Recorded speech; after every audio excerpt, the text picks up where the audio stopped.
Moto தரப்பில் use பண்ணிட்டு இருக்கிற மோட்டோ உடைய எட்ஜ் 50 மற்றும் 50 ஃபியூஷன். ஸோ இந்த மொபைலுக்கெல்லாம் இப்போ நமக்கு நவம்பர் மந்த்துக்கான செக்யூரிட்டி பேட்ச் அப்டேட் வந்து கொடுத்துருக்காங்க. அது என்ன செக்யூரிட்டி பேட்ச் அப்டேட் அப்படின்னா, மந்த்லி இது நமக்கு மோஸ்ட் ஆஃப் எல்லா பிராண்டும் வந்து கொடுக்குற ஒரு அப்டேட் தான். நம்ம கிட்ட இருக்கிற ஒரு சில பக்ஸ் இருக்கும், அந்த பக்ஸை வந்து ரிசால்வ் பண்ணுறதுக்காக நமக்கு மந்த்லி இந்த அப்டேட் வந்து கொடுப்பாங்க. பட் கரண்டாக இப்போ நம்ம யூஸ் பண்ணுறது ஆண்ட்ராய்டு 14க்கான அப்டேட் தான் யூஸ் பண்ணிட்டு இருக்கோம். ஐ மீன் 14ல ரன் ஆகிட்டு இருக்கு. பட் இப்போவே பார்த்தீங்கன்னா ஒரு சில பீட்டா யூஸருக்கு ஆண்ட்ராய்டு 15க்கான அப்டேட் வந்து கொடுத்துருக்காங்க. அது யாரா பீட்டா யூசர்ஸ் அப்படின்னா நம்ம தான். பட் அது செலக்டான சில யூசருக்கு மட்டும் வந்து கொடுத்துருக்காங்க ஆண்ட்ராய்டு 15க்கான அப்டேட்டு. இப்போ உங்களுக்கு செக்யூரிட்டி பேட்ச் அப்டேட் வந்துருக்கும். அதை நீங்கள் ஈஸியாக செக் பண்ணி அதை அப்டேட் பண்ணலாம் எப்படிங்கிறத நம்ம வீடியோவை பார்க்கலாம். மேலும் இந்த அப்டேட்டில் என்ன மாதிரி பிரச்சனை சால்வ் ஆயிருக்கு அப்படிங்கிறத நீங்கள் அப்டேட் பண்ணும்போது உங்களுக்கு தெரியும். இது எப்படி செக் பண்ணலாம்னா, உங்களுடைய மொபைல் செட்டிங்ஸ் ஓப்பன் பண்ணிக்கோங்க. கீழே ஸ்க்ரோல் பண்ணீங்க அப்படின்னா நமக்கு சிஸ்டம் அப்டேட்ஸ் இருக்கும், அதை கிளிக் பண்ணிக்கோங்க. அங்கே நமக்கு செக் ஃபார் அப்டேட்ஸ் இருக்கும். ஜஸ்ட் அதை டேப் பண்ணிட்டீங்கன்னா இப்போ நம்ம கரண்டாக என்ன அப்டேட் வந்திருக்கு அப்படிங்கிறது நமக்கு இதில் வந்து ஷோ ஆகும். ஸோ இப்போ பார்த்தீங்கன்னா நம்மக்கிட்ட இருக்கிறது என்னென்னா 31.48 அந்த எம்பி சைஸில் பார்த்தீங்கன்னா நமக்கு ஜஸ்ட் செக்யூரிட்டி பேட்ச் இன்க்ரீஸ் பண்ணுறதுக்கான ஒரு அப்டேட் வந்து கொடுத்துருக்காங்க. ஸோ இந்த அப்டேட் எதுக்குன்னா, காமனாக ஒவ்வொரு டிவைஸும் அவங்க அந்த ஆண்ட்ராய்ட் சைட்லேருந்து நமக்கு கொடுக்கக்கூடிய சாஃப்ட்வேரில் ஒரு அப்டேட் வந்து கொடுப்பாங்க. அந்த அப்டேட்டில் நமக்கு ஒரு சில பக்ஸ் இருக்கும்.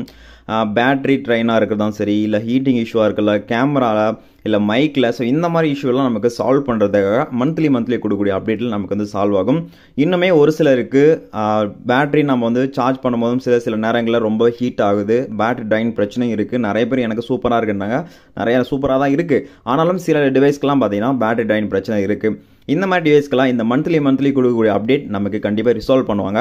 அப்படி இந்த அப்டேட் நமக்கு என்ன மாதிரி ரிசால்வ் ஆகுது அப்படிங்கிறத ஃபஸ்ட்டு உங்களுடைய மொபைலில் என்ன மாதிரி பிரச்சனை வந்து ஃபேஸ் பண்ணிட்டு இருக்கீங்க, அது சால்வ் ஆச்சா இல்லையா அப்படிங்கிறது நீங்கள் செக் பண்ணி பார்த்துக்கோங்க. இப்போ நீங்கள் அப்டேட் பண்ணணும் அப்படின்னா 2 டைப் அப்டேட் பண்ணலாம். ஒன்று வைஃபைல் பண்ணலாம், இல்லை உங்களுடைய மொபைல் டேட்டாவில் நீங்கள் பண்ணலாம். ஸோ எந்த மாதிரி பண்ணுறீங்க அப்படிங்கிறத நீங்கள் இங்கே சூஸ் பண்ணிக்க முடியும். சூஸ் பண்ணிட்டீங்கன்னா நீங்கள் ஆட்டோமேட்டிக்காக அப்டேட் கொடுத்துருக்காங்க, இல்லை மேனுவலும் அப்டேட் கொடுத்துக்கோங்க. இங்கே ஸ்மார்ட் அப்டேட் இருக்குது, அதில் நீங்கள் கிளிக் பண்ணிட்டீங்கன்னா அந்த டைமில் ஆட்டோமேட்டிக்காக அப்டேட் ஆகிடும். இங்கே டைமிங் இருக்கும், அந்த டைமுக்குள்ளே அதுவே ஆட்டோமேட்டிக்காக அப்டேட் ஆகிற மாதிரி எல்லாம் ஆப்ஷன் கொடுத்துருக்காங்க.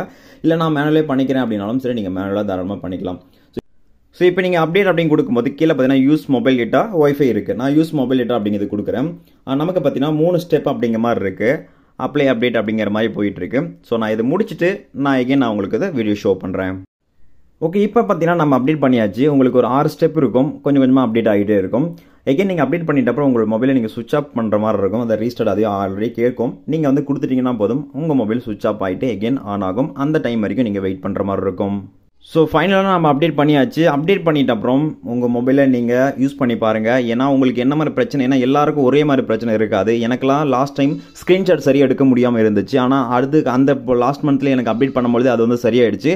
ஸோ அந்த மாதிரி உங்களுக்கு என்ன மாதிரி அப்டேட்டுக்கு அப்புறம் உங்களுக்கு அந்த பிரச்சனை சால்வ் ஆச்சா இல்லையாங்கிறது நீங்கள் யூஸ் பண்ணி பார்க்கும்போது கண்டிப்பாக உங்களுக்கு தெரியும். அண்ட் தென் உங்களுக்கு ஏதாச்சும் டவுட்ஸ் இருந்துச்சுன்னா மறக்காமல் கமெண்ட் லீவ் பண்ணிக்கோங்க. தேங்க்யூ, பாய்.